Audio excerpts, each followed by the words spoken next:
Welcome back to my channel. My name is Jocelyn, and for today's topic, I'm going to discuss the visa extensions and restrictions. But let me first provide you some good news starting April 1st. This is based on the latest resolution from the Interagency Task Force. This is applicable for all foreign nationals entering Philippines starting April 1st. There are some changes. Before April 1st, entry exemption document is required before traveling to Philippines from visa-required foreign nationals or those countries not included under EO 408. And also for visa-free foreign nationals if you are staying in the Philippines for more than 30 days other than tourism. Starting April 1st, entry exemption document is no longer required for visa-required foreign nationals, but you will only need a 9A visa.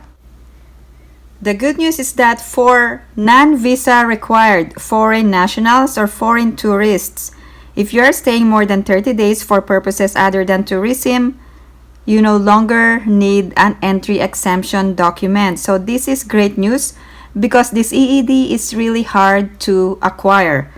Here's the resolution from IATF, Resolution 165, beginning April 1st, foreign nationals may enter the Philippines without need of an EED, provided they comply with applicable visa requirements and immigration entry and departure formalities. In addition, foreign nationals with valid and existing EED or entry exemption documents issued prior to April 1st shall be allowed entry pursuant to Section C of Resolution 160B. However, number 7, with the new rules on the entry of foreign nationals, IATF Resolution 131A, allowing for interim application for visa issuance shall no longer be applied. So we'll see the implementing rules from the Bureau of Immigration. So here is the amendment. This is Resolution 160B, and previously EED is required for foreign nationals intending to stay beyond 30 days for purposes other than tourism. This will be changed, so starting April 1st, EED is no longer required. However, there are so many questions regarding visa extensions. I'm going to discuss in detail all the Bureau of Immigration advisory issued for visa extensions and overstaying foreign nationals. If you are a foreign national or a former Filipino citizen and you are able to extend your stay in the Philippines, please share in the comment section below. I would really appreciate it. Let's get started. I'm going to discuss all kinds of visa extensions and restrictions, and these are based on the current Bureau of Immigration advisories and memorandum. Please take note that there is an Immigration Memorandum Circular number SBM 2013-003, and it is an applicable memo for visa extension. Also, there was a Bureau of Immigration memorandum providing for the suspension of the order of stay for all foreign nationals. So I'm going to explain everything in detail in this video. Let me provide you what the temporary suspension of the order of leave is all about, and this was effective last year, September 9, 2021, and this is still currently in effect. So this means that you can stay in the Philippines even after the expiration of your visa as long as you pay the fines and fees. The Bureau of Immigration will not issue an order of leave for you to leave the country during the pandemic. This means that there is a suspension of the order of leave. So before the pandemic, the Bureau of Immigration will automatically send you an order to leave the country if you are unable to pay the fines or fees for overstaying in the Philippines, but this was suspended. For those who are traveling to the Philippines, I want you to take note of this Immigration Memorandum Circular number SBM 2013-003, and this contains the applicable memorandum for visa extensions and restrictions. I'm going to discuss in detail the visa extensions before or after the expiration of your visa-free stay in the Philippines. Let's talk about the allowable extensions. First scenario, before expiration of visa for non-visa required or visa required. You only need to pay the fees, nothing more and nothing less, and you need to do it before expiration. However, if after the expiration of visa for non-visa required or visa required, you must pay the fines, pay the fees including arrears. Also, you must secure the necessary clearance for you to stay in the Philippines. For all visa required or non-visa required entry, can you extend the visa and pay the extension fee before arrival in the Philippines?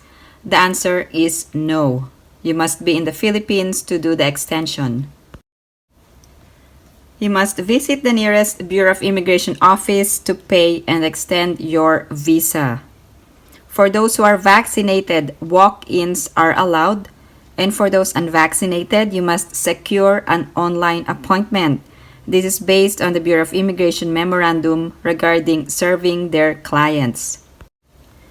Let's talk about the allowable extensions. Foreigners admitted under 9A visa or EO 408 for visa-free countries may extend their authorized stay every 2 months for a total stay of not more than 24 months for visa required and 36 months for non-visa required nationals. So 36 months or 3 years for those visa-free countries.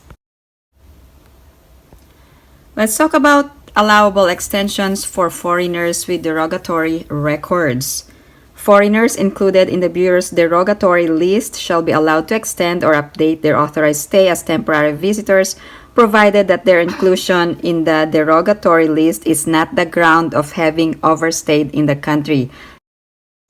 I'm also going to discuss those restricted foreign nationals where the Commissioner of the Bureau of Immigration will be involved in the approval of your extension of stay. There are restrictions on extension that require the approval of the Commissioner of the Bureau of Immigration. You must submit a sworn written explanation together with supporting documents. Now here are the instances where the approval is required. Extension of stay beyond the maximum allowable stay. For example, 24 or 36 months if you wanted to extend beyond that. And also, for those foreigners who have overstayed for more than 6 months but not exceeding 12 months regardless if their stay is within the maximum allowable period. So take note when you arrive and when you need to leave.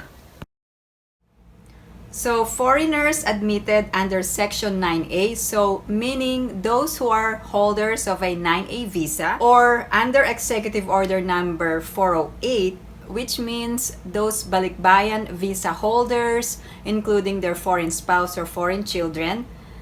And this includes the list of countries where the Philippines has reciprocity when it comes to allowing foreigners to stay visa-free in the country. So these 9A visa holders or those allowed under Executive Order number 408 may extend their authorized stay every 2 months for a total of stay of not more than 24 months for visa-required nationals and 36 months for non-visa required nationals. Now, who can apply for this temporary relief? The relief shall apply to foreigners holding temporary visitors visa who reach the 24-month period maximum stay for visa required nationals and 36-month period for non-visa required nationals as of March 1st, 2020. Consideration of the COVID-19 global pandemic, the reciprocity with other countries extending leniency to Filipinos in the same situation abroad, and in the interest of public safety and welfare, the Bureau of Immigration temporarily suspends the imposition of the order to leave as a form of regulatory relief subject to the provisions of the circular. If you are a foreigner covered by this circular and you are currently stuck in the Philippines, you will have to be assessed and pay fees in lieu of the order to leave the country. And you will have to also pay the penalties or fines in the form of immigration arrears release certificate and express lane fees. Please take note that this relief is effective as of September 9th. However, the relief is only temporary, which means that once the President of the Philippines or the Bureau of Immigration Commissioner or his authorized representatives lift the restrictions, you will be ordered to leave. If you have any other questions or comments, please post them down below and I will get back to you as soon as I can. Thank you guys for supporting my channel, and if you haven't liked this video, please give it a big thumbs up. And if you haven't subscribed to my channel, please subscribe and hit that notification bell. I always welcome new subscribers. Thank you guys for supporting my channel. I hope everyone is staying safe and have a great day.